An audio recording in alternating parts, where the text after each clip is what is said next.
What would a smartphone look like that's based off of the Firefox browser? Like this, of course. I'm Jessica Dalcourt for CNET. This is the Geeksphone Keon. This is an interesting device. We first saw it at Mobile World Congress in Spain last February. This is a developer preview version, so it's meant to go specifically for developers. They can use it as an environment to test and create applications for the very new Firefox operating system. This is not intended for people to actually pick up and buy, but it does give us a very interesting window into phones like this that consumers eventually will buy. Now, the Firefox OS phones will go to emerging markets, and they're going to be very inexpensive. The operating system is meant to be extremely lightweight. Components aren't expected to get very high, so you will find a whole range of different features, but these are never meant to be very premium phones. They're for a very specific purpose, mostly affordability. One of the most notable things about the Keon is its blazing orange color, which I personally kind of like. This is a nod to Mozilla and Firefox, of course.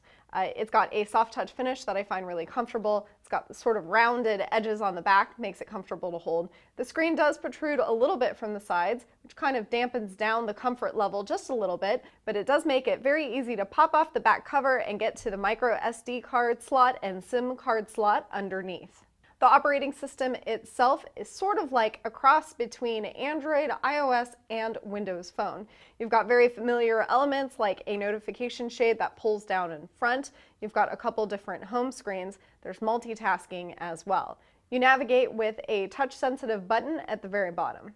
There is a camera on the back of this phone. It's 3 megapixels, also takes video. The camera app is extremely simple. That's mostly so that developers can use it to just make sure that things work. This phone really isn't intended for excellent camera quality.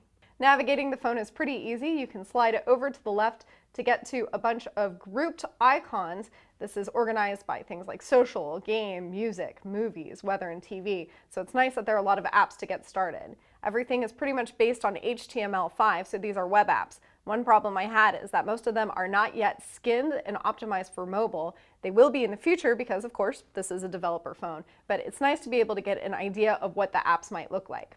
This handset itself has some very low-end specs, again, to keep it cheap, but I do notice a lot of lagginess, so that's a problem if you've got a phone that's based off of the web.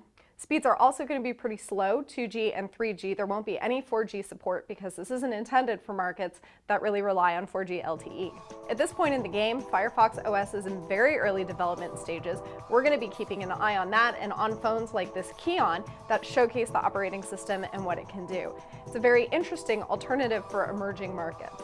I'm Jessica Dalcourt. This has been the Geeksphone Keon developer preview for Firefox OS.